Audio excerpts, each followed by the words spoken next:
David Martinez had finally found his peace. After 18 months of messy divorce papers, lawyer meetings, and splitting everything he owned down the middle, he was ready for a fresh start. The small apartment he'd been renting felt like a prison cell, so when he saw the house for sale in Willowbrook Estates, it felt like destiny calling. The neighborhood looked perfect from the moment he drove through the stone entrance gates. Every lawn was cut to exactly the same height. Every mailbox painted the same soft cream color. Every driveway free of oil stains or weeds growing through the cracks. The houses were beautiful too, with their brick fronts and perfectly trimmed bushes. This was exactly what David needed. A place where he could focus on rebuilding his life, without any drama or problems. David worked as a civil engineer for the city's water management department. For 15 years, he'd been the guy who figured out where to put storm drains, how to stop flooding, and why some neighborhoods stayed dry while others turned into lakes when it rained hard. It wasn't glamorous work, but David loved solving puzzles, especially when those puzzles kept people's homes safe from water damage. The house he bought was a 2-story colonial with a big backyard and a basement he planned to turn into his home office. The previous owners had taken good care of it, and the inspector said everything looked solid. David signed the papers on a Friday and moved in the following weekend, feeling optimistic for the first time in months. That feeling lasted exactly 3 weeks. The first violation notice came in his mailbox on a Tuesday morning. David stared at the official letterhead that read, Willowbrook Estates Homeowners Association, and felt his stomach drop. The notice was signed by Patricia Whitman, HOA board president, and it was about his mailbox.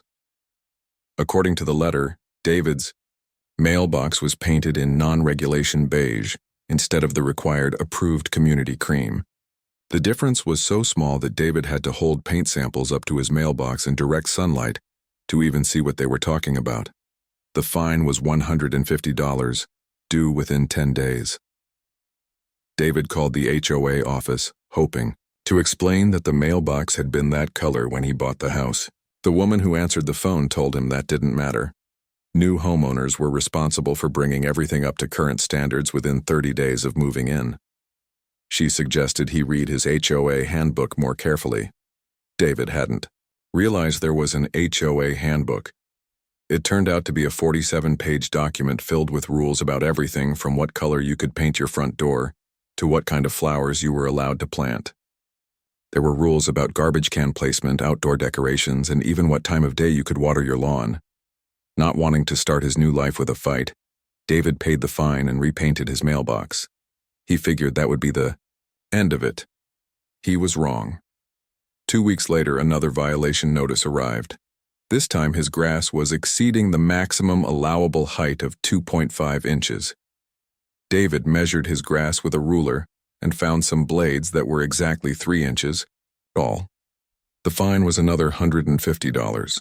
Then came the notice about his outdoor light fixture.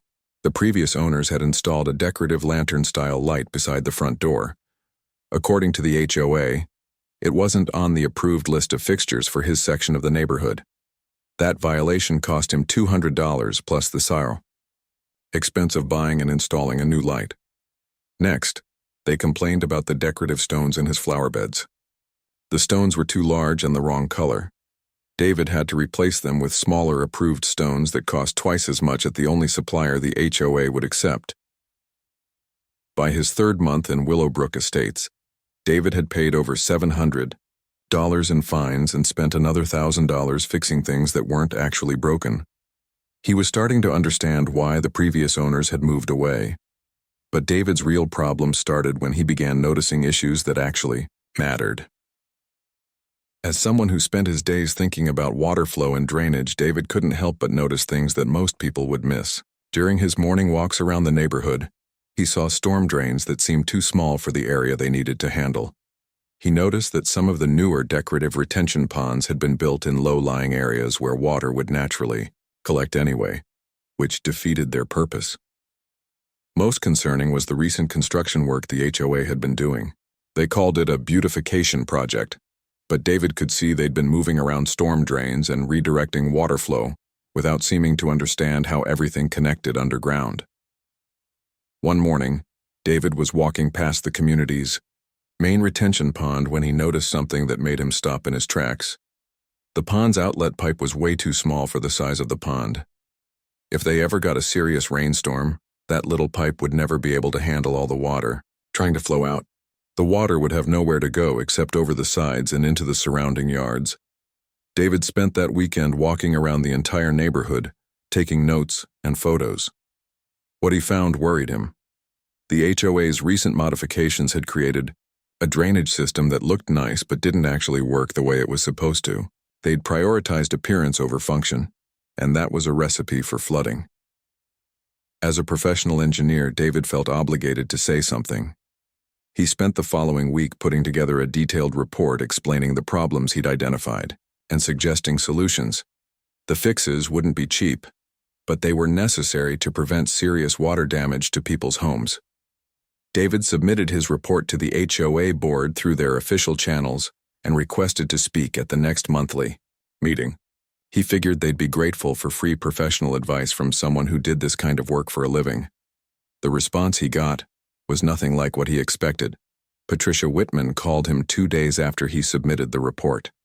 She didn't sound grateful at all. In fact, she sounded annoyed. "Mr. Martinez," she said in a voice that reminded David of his elementary school principal, "the HOA board has reviewed your concerns about our drainage system. We want you to know that all of our construction projects are overseen by qualified professionals." David tried to explain his background and offer his services, but Patricia cut him off. "We understand you work for the city," she said, "but that doesn't make you an expert on private community development. Our contractors have been doing this work for years and they know what they're doing. We don't need outside interference from residents who are looking for ways to avoid paying legitimate fines." The comment about avoiding fines stung because David had been paying every single violation notice without complaint. He tried to explain that his concerns were about preventing flooding, not about his personal situation with the HOA. "Mr. Martinez," Patricia said firmly, "I'm going to give you some friendly advice. Focus on following the community rules that everyone else manages to follow just fine. Leave the community planning to people who know what they're doing." She hung up before David could respond. The next week, David received 2 more violation notices. One was for having his garbage can visible from the street 15 minutes past the allowed time. The other was for excessive bird feeding, because he'd put up a small bird feeder in his backyard. David realized this wasn't about community standards anymore. This was personal, but he wasn't ready to give up on trying to help his neighbors avoid what he knew was coming. David decided to attend the next HOA board meeting in person and try to make his case directly to the other board members. The meeting was held in the community center on a Thursday evening. About 20 residents showed up, mostly to complain about various neighborhood issues. David sat in the back and waited for his turn to speak. When Patricia called his name, David stood up and tried to explain his concerns as simply as possible. He talked about water flow, drainage capacity, and the potential for flooding. He showed photos of the problematic areas and offered specific suggestions for improvements. The other board members listened politely, but David could tell they weren't really taking him seriously. When he finished his presentation, Patricia thanked him for his input and said the board would take his comments under consideration. Then board member Robert Chen asked a question that made David's heart sink. "Mr. Martinez, isn't it true that you've been receiving violation notices for failure to maintain your property according to community standards?" David felt his face turn red. "Yes, but that has nothing to do with—" "And isn't it also true," Patricia interrupted, "that you're currently facing fines totaling over $300 for ongoing violations?" David tried to explain that he'd paid all his previous fines and was working to fix the latest issues, but the damage was done. The other residents were looking at him like he was just another problem homeowner trying to cause trouble for the HOA. Patricia stood up and addressed the room. "Ladies and gentlemen, this is exactly why we have rules and standards in our community. When residents don't take responsibility for following basic guidelines, they often try to distract from their own issues by creating problems where none exist." She turned to David with a smile that didn't reach her eyes. Mr. Martinez, we appreciate your enthusiasm for community involvement, but I think your time would be better spent focusing on bringing your own property into compliance with our standards. The meeting moved on to other topics, and David sat there feeling humiliated and frustrated. After the meeting ended, a few residents approached him, but not to offer support. They wanted to know what violations he'd been getting and whether the HOA was being too strict with everyone. David drove home that night knowing he'd lost the battle before it even really started. The HOA board had successfully painted him as a troublemaker who couldn't follow simple rules. His professional expertise meant nothing compared to his reputation as a problem resident, but David's concerns about the drainage system weren't going away. If anything, his professional training made it impossible for him to ignore what he was seeing. Every time it rained, even lightly, he watched the water flow patterns around the neighborhood and saw his fears being confirmed. The HOA's modifications were creating exactly the problems he'd predicted. Water was pooling in areas where it had never collected before.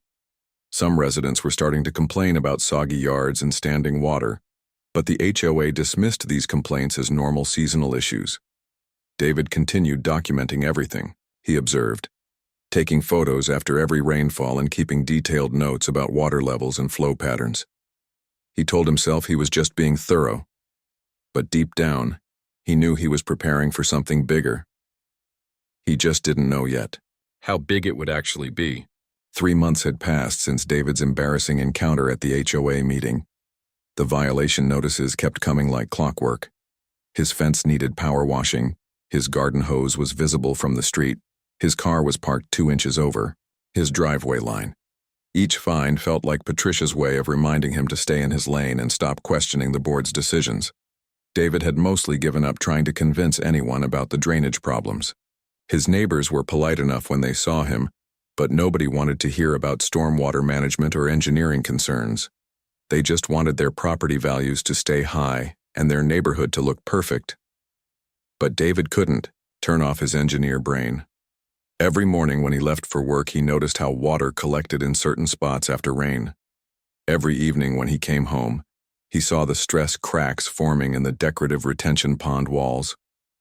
The problems weren't going away just because people didn't want to hear about them.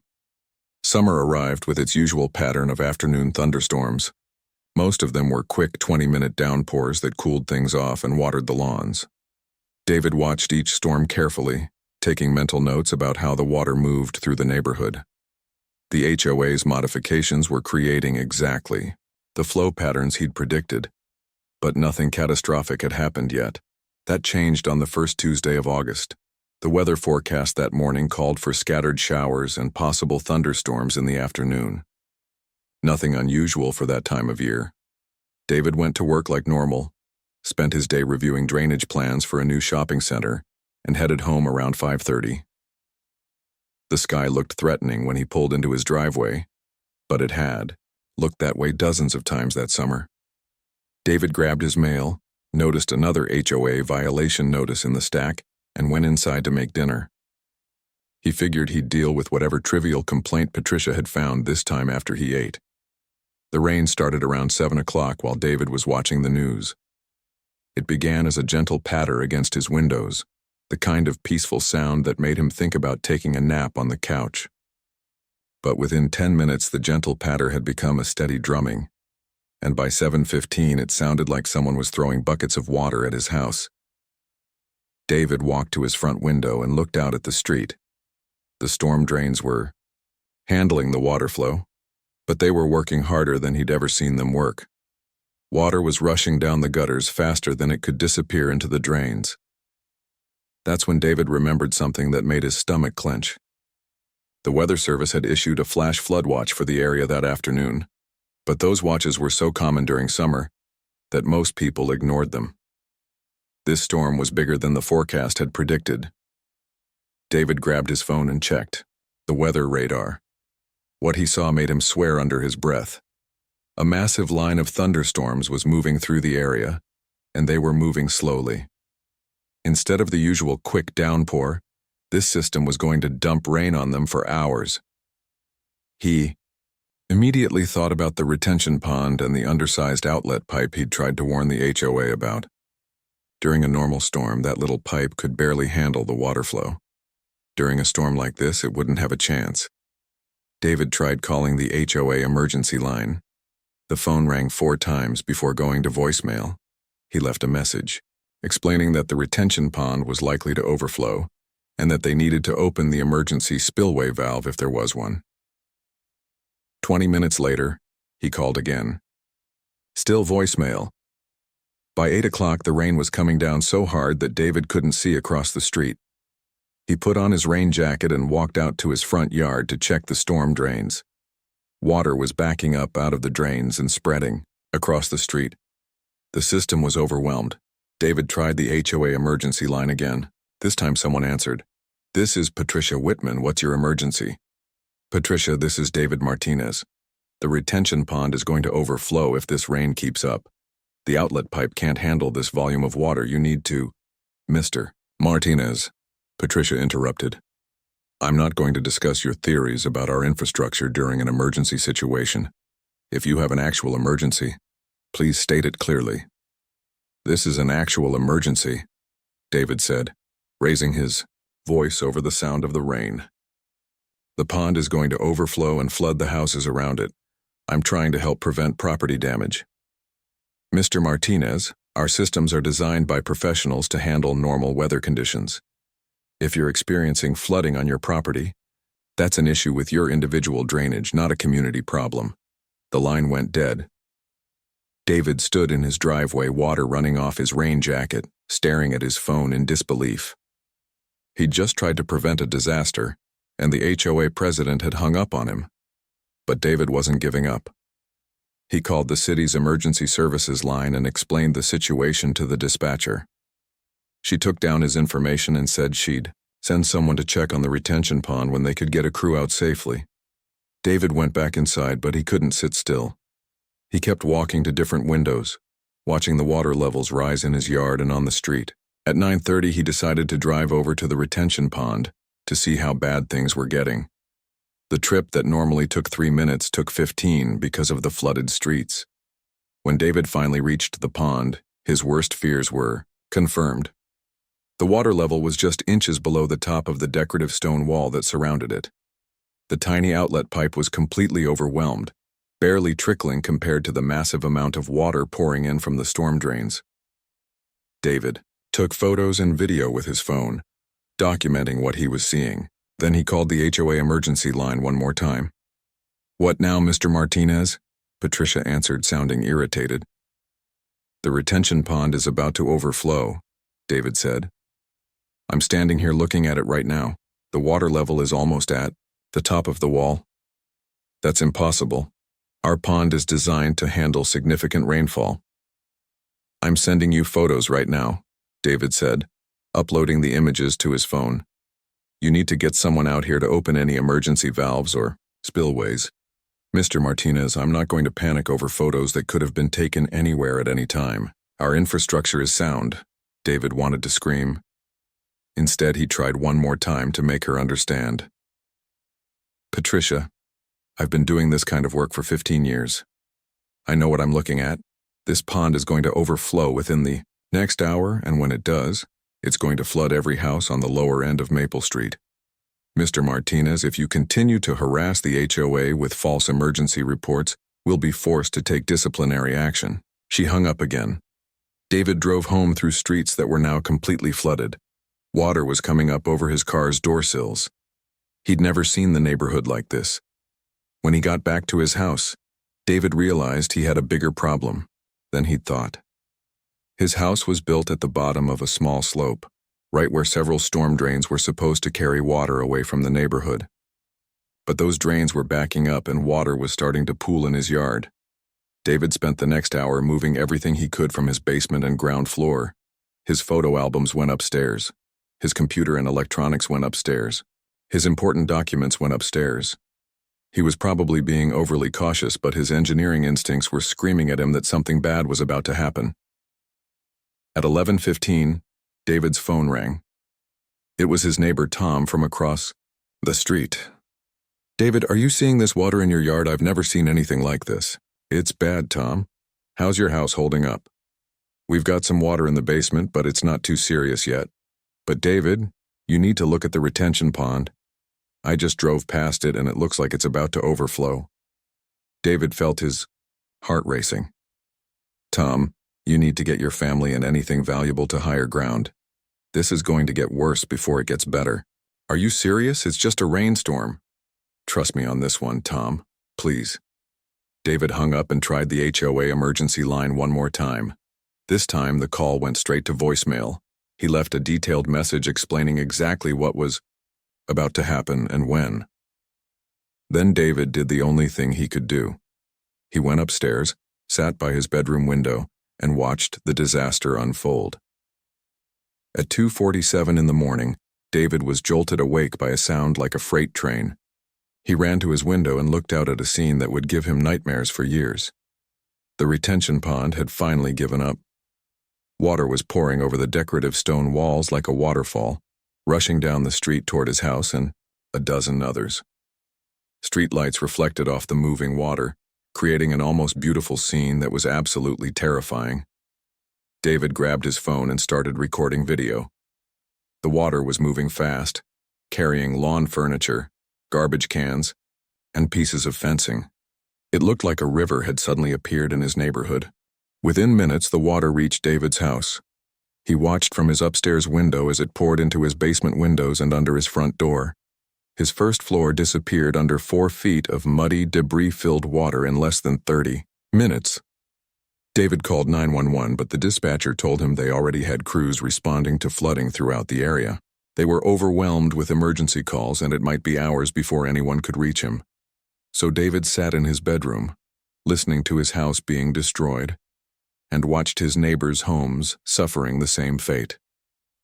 The water kept rising until it reached the bottom of his first-floor windows. Everything he owned on the ground level was ruined. The rain finally stopped around 4 in the morning, but the damage was done. When the sun came up, David could see the full extent of the disaster. 13 houses had significant flood damage. Cars were half submerged in driveways. The beautiful landscaping that the HOA was so proud of was covered in mud and debris. David's house had taken the worst of it because of its location at the bottom of the slope. His basement was completely flooded. His hardwood floors were buckled and ruined, and everything he hadn't moved upstairs was destroyed. As David stood in his ruined living room later that morning, his phone rang. It was Patricia Whitman, Mr. Martinez. I'm calling to inform you that you have a violation notice for failure to maintain your lawn. The grass height appears to be non-compliant, and there's debris scattered across your property. David looked out at his yard, which was covered in mud and dead fish from the retention pond. Patricia, he said quietly, my house just flooded because the retention pond overflowed exactly like I told you it would. Mr. Martinez, what happened last night was an act of God. The HOA is not responsible for weather-related damage. However, we still expect all residents to maintain community standards regardless of circumstances. David hung up the phone and made himself a promise. He was done being nice. He was done trying to help people who wouldn't listen, and he was definitely done letting the HOA push him around. It was time to fight back. David stood in what used to be his living room, watching the insurance adjuster take photos of the water damage. The man had been documenting everything for 2 hours, measuring water lines on the walls and making notes on his tablet. The smell of mold was already starting to creep into the air, even though the flood had only happened 3 days ago. This is definitely one of the worst residential flood claims I've seen this year, the adjuster said, stepping carefully around the buckled hardwood floors. The water damage is extensive. We're looking at about $180,000 in repairs, maybe more once we get into the walls and see what's happening with the electrical system. David nodded, but his mind was already working on something else. The adjuster had asked him several times about what caused the flooding, and David had been very careful with his answers. He explained about the retention pond overflow, the HOA's recent drainage modifications, and his attempts to warn them about the problems. That's interesting, the adjuster said, looking up from his tablet. Usually these kinds of floods are caused by natural events or city infrastructure failures. It's unusual to see private community modifications create this kind of damage. I tried to tell them it would happen, David said. I have documentation of my warnings to the HOA board. The adjuster made another note. You'll want to keep all of that documentation. My company is going to want to investigate whether there's liability here. If someone else's negligence caused this damage, we might be able to recover our costs from their insurance. After the adjuster left, David sat in his hotel room and started making a plan. He'd been staying at a hotel for 3 days while his house was being evaluated, and he had plenty of time to think. The HOA wanted to treat this as an act of nature, but David knew better. This was caused by human error, and he was going to prove it. David started by organizing every piece of documentation he had: photos of the drainage problems, copies of his reports to the HOA, records of his phone calls warning about the retention pond, and video footage of the actual flood. He put everything in chronological order and created a timeline of events. Then David did something he'd never done before. He started researching the law. David had never been interested in legal matters, but now he was motivated. He spent hours reading about property damage lawsuits, HOA liability, and municipal engineering standards. He learned about something called negligence, which seemed to fit his situation perfectly. If you know something is dangerous and you ignore warnings about it, you can be held responsible for the damage that results. But David's real breakthrough came when he started researching the city's building codes and permit requirements.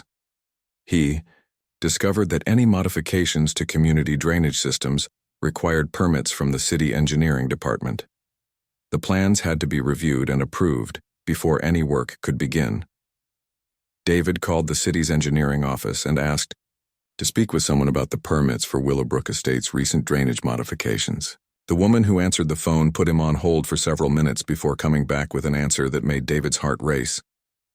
I'm sorry, sir, but we don't have any record of permits being issued for drainage modifications in your neighborhood. When were these modifications supposed to have been completed? David gave her the time frame and she checked again.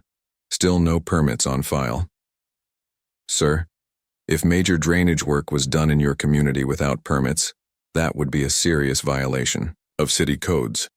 Would you like to file a complaint?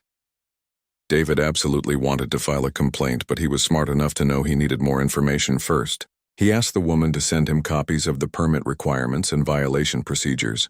Then he asked for the contact information for the city engineer who handled his area.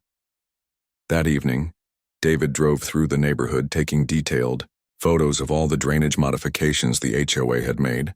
He photographed the retention pond, the redirected storm drains, and the decorative water features that had been added over the past year.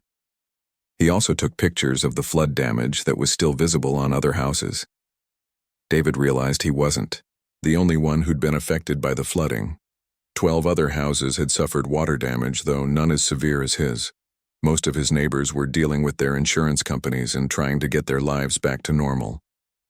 They seemed to accept the HOA's explanation that it was just a bad storm, but David knew that wasn't true, and he was starting to think his neighbors deserved to know the real story. The next morning, David called the city engineer, a woman named Lisa Chen, who had been working on municipal drainage projects for over 20 years. David explained his situation and asked if she could meet with him to discuss the permit requirements for the work the HOA had done. Lisa agreed to meet with David at the neighborhood that afternoon. When she arrived, David walked her around the area, showing her the drainage modifications and explaining what had happened during the flood. Lisa took her own photos and made notes as they walked. She was particularly interested in the retention pond and its undersized outlet pipe. This is definitely not up to code, she said, measuring the pipe with a tape measure. For a pond this size, you'd need an outlet pipe at least twice this diameter, and this overflow design is completely inadequate. David showed her the photos and video he'd taken during the flood, and Lisa shook her head. This was completely predictable, she said. Anyone with basic engineering knowledge should have seen this coming. The fact that you warned them about it and they ignored you makes this even worse. Lisa explained that doing this kind of work without permits was a serious violation that could result in significant fines. The city could also require the HOA to redo all the work to bring it up to code, which would be extremely expensive. What would I need to do to file a formal complaint? David asked. Lisa gave him the paperwork and explained the process. If David filed a complaint, the city would conduct an official investigation. If violations were found, the city could impose fines and require remediation work. The HOA would be responsible for all costs. I have to warn you, Lisa said. This could get expensive for your community. We're talking about potentially hundreds of thousands of dollars in fines and remediation costs. David thought about Patricia Whitman hanging up on him during the flood and sending him a violation notice while his house was destroyed. He thought about 13 families whose lives had been disrupted because the HOA was too arrogant to listen to professional advice. They should have thought about that before they ignored my warnings, David said. That evening, David started working on his formal complaint to the city. He included copies of all his documentation, the photos and videos of the flood, and a detailed explanation of the engineering problems with the HOA's modifications. But David also did something else. He started reaching out to his neighbors who had been affected by the flooding. David began with Tom, his neighbor across the street, who had called him during the storm. Tom had suffered basement flooding and was dealing with mold remediation in his finished basement. Tom, I wanted to talk to you about what caused the flooding, David said when Tom answered his phone. It was just a bad storm, right? That's what the HOA said. David explained about the unpermitted drainage modifications and how they had caused the retention pond to overflow. He told Tom about his warnings to the HOA and how they'd been ignored. Tom was quiet for a long moment. Are you saying this could have been prevented? I'm saying this never should have happened in the first place, David replied.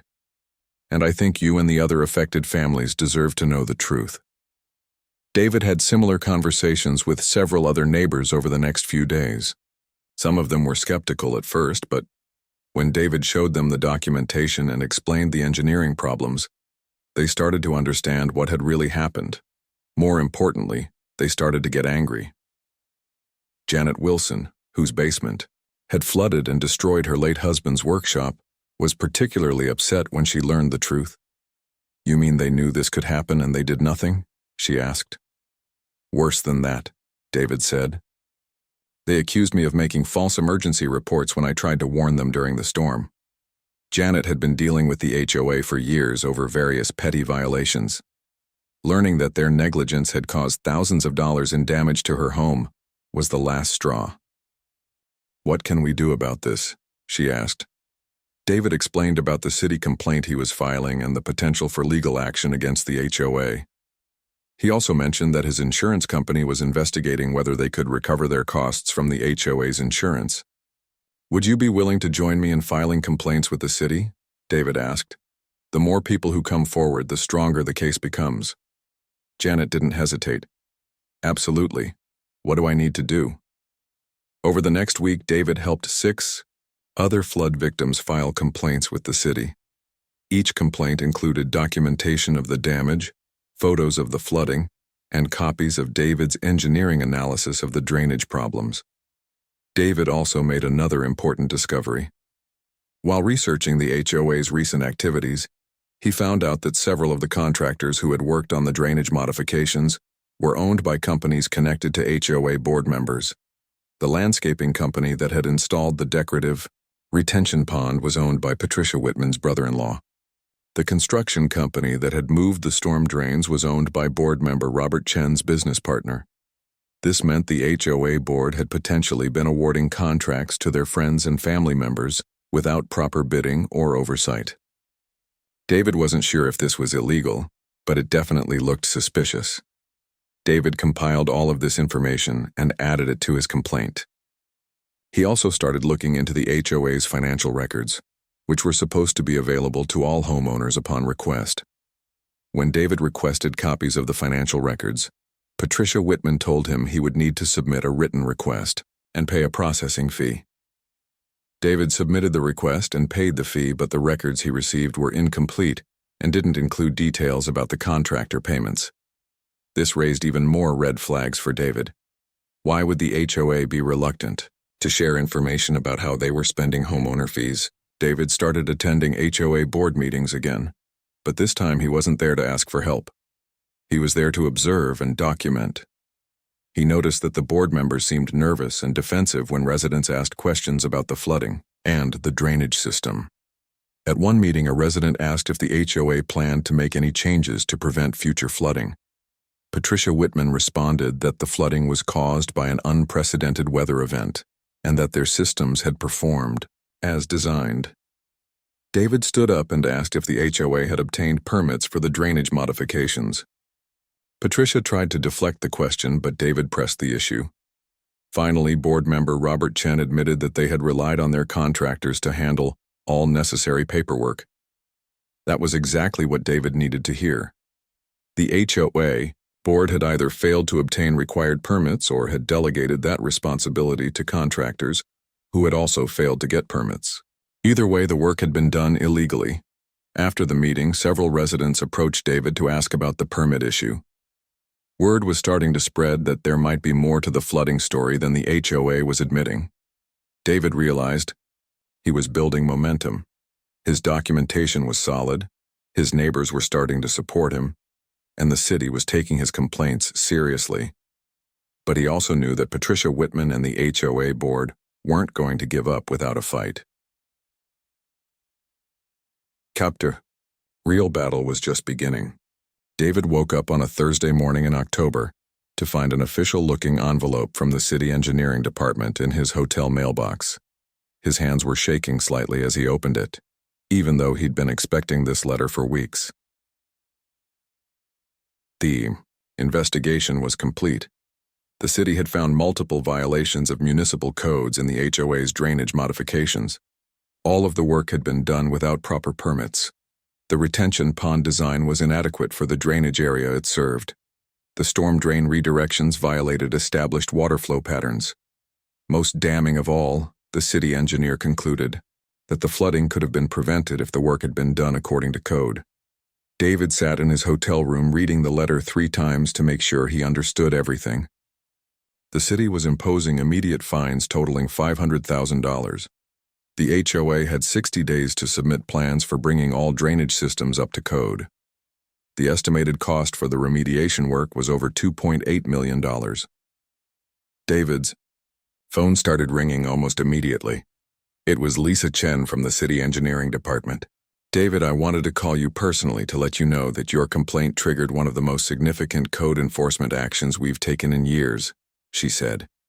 "The violations were so extensive that we had to bring in additional staff to complete the investigation." "What happens next?" David asked. "The HOA has to respond to our order within 60 days. If they don't comply, we can place liens on all properties in the community and take legal action to force compliance. We're also referring this case to the district attorney's office for potential criminal charges related to the unpermitted work." David thanked Lisa and hung up the phone. Then he called his lawyer. David had hired an attorney 3 weeks earlier when his insurance company confirmed they were pursuing a claim against the HOA's insurance for the flood damage. The lawyer, Michael Rodriguez, specialized in property damage and HOA disputes. He'd been preparing a lawsuit against the HOA while waiting for the city's investigation to conclude. "This is better than we could have hoped for," Michael said after David read him the city's findings. "Having an official government investigation conclude that the HOA's negligence caused the flooding strengthens our case significantly. I'm going to file our lawsuit next week." But the city's enforcement action was just the beginning of the HOA's problems. 2 days after the city letter arrived, David received a call from a reporter at the local newspaper. Someone had tipped them off about the code violations and the flooding, and they wanted to do a story about it. David agreed to an interview, and the reporter came to see his house, which was still under renovation. The story ran on the front page of the Sunday paper with the headline, "HOA's illegal drainage work floods neighborhood, costs millions." The article included quotes from several flood victims, photos of the damage, and a detailed explanation of how the HOA had ignored engineering warnings and done unpermitted work that caused the disaster.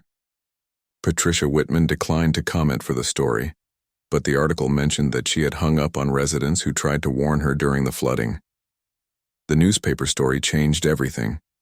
Within days, David was getting calls from neighbors who hadn't been directly affected by the flooding but were outraged to learn what had really happened. Property values in the neighborhood were already dropping because of the negative publicity and the uncertainty about the drainage repairs. More importantly, the HOA's insurance company was refusing to cover the city's fines or the remediation costs. They claimed the violations were so extensive that the HOA had operated outside the scope of their coverage. The HOA would have to pay for everything out of their reserve funds and special assessments on homeowners. David's phone rang on a Tuesday morning, and he was surprised to see Patricia Whitman's name on the caller ID. He almost didn't answer, but curiosity got the better of him. "Mr. Martinez," Patricia said in a voice that sounded nothing like the confident, dismissive tone she'd used in their previous conversations. "I was hoping we could discuss this situation and find a way to resolve things without further legal action." David sat down in his hotel room chair. "What did you have in mind, Patricia?" "Well, the board is prepared to make a settlement offer for your damages. We could avoid the expense and publicity of a lawsuit if we could work something out directly."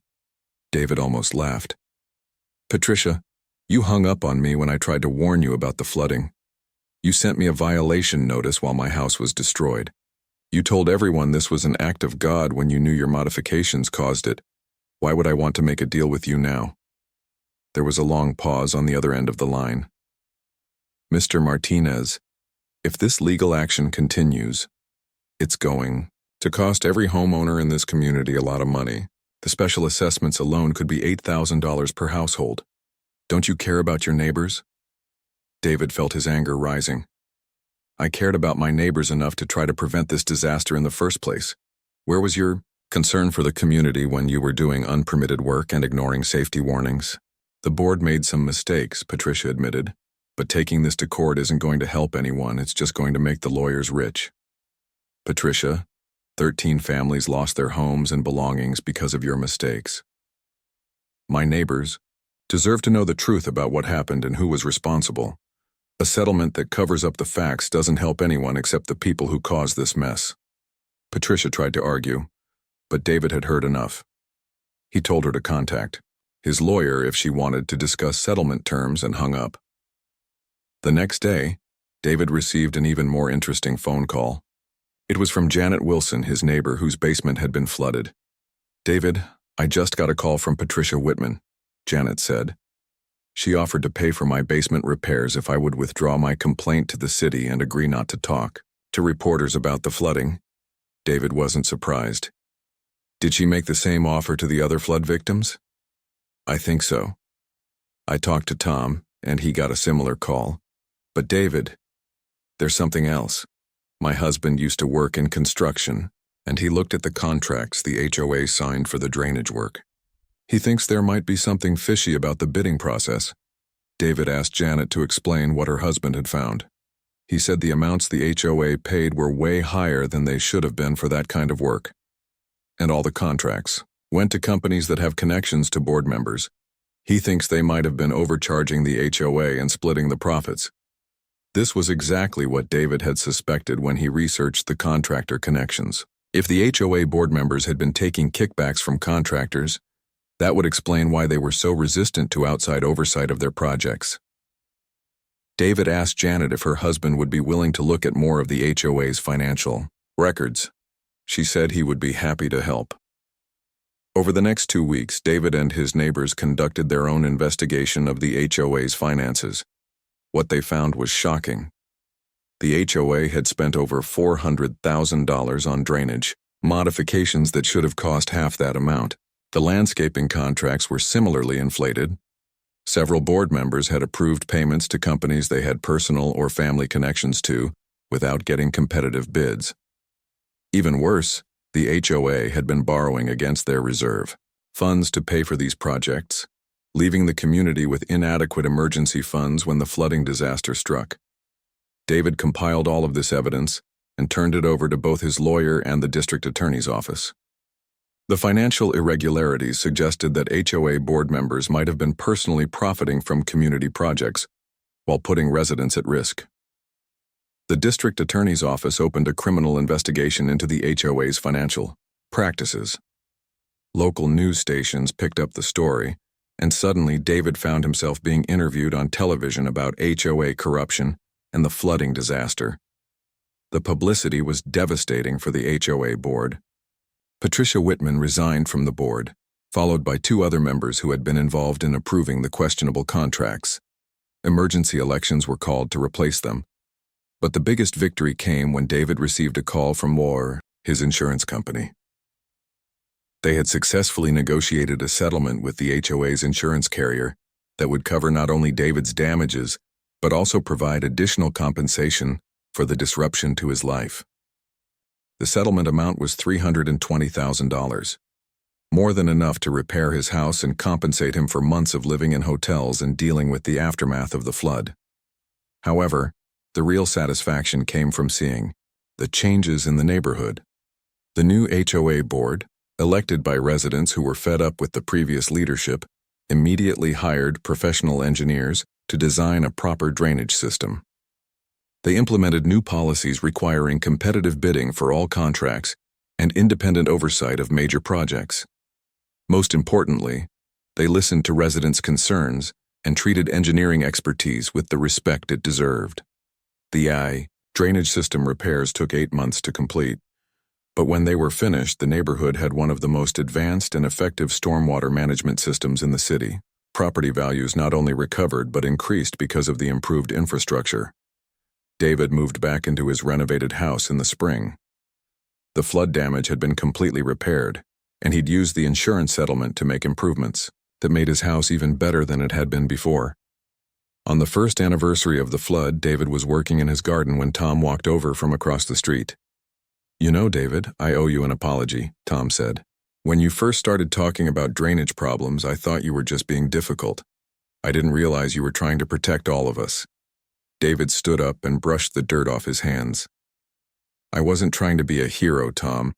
I just saw a problem and tried to fix it. Well, your persistence saved this neighborhood. We all learned something important about the difference between leadership and authority." David looked around at the neighborhood that had become a real community. The new drainage system worked perfectly. The HOA operated transparently and fairly. Property values were higher than ever. Most importantly, residents felt like they had a voice in decisions that affected their lives. That evening, David sat on his back porch and reflected on everything that had happened. He'd moved to Willowbrook Estates looking for peace and quiet. Instead, he'd found himself in the middle of a battle that tested everything he believed about standing up for what's right. The experience had taught him that sometimes the biggest problems come from people in positions of authority who refuse to listen to reason.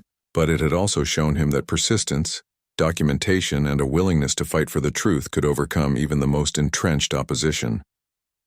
David's house had been flooded, but in the end, he'd helped sink the corruption that had been drowning his community in poor decisions and self-serving leadership. The neighborhood was better, stronger, and safer because one engineer refused to stay quiet when he saw danger ahead.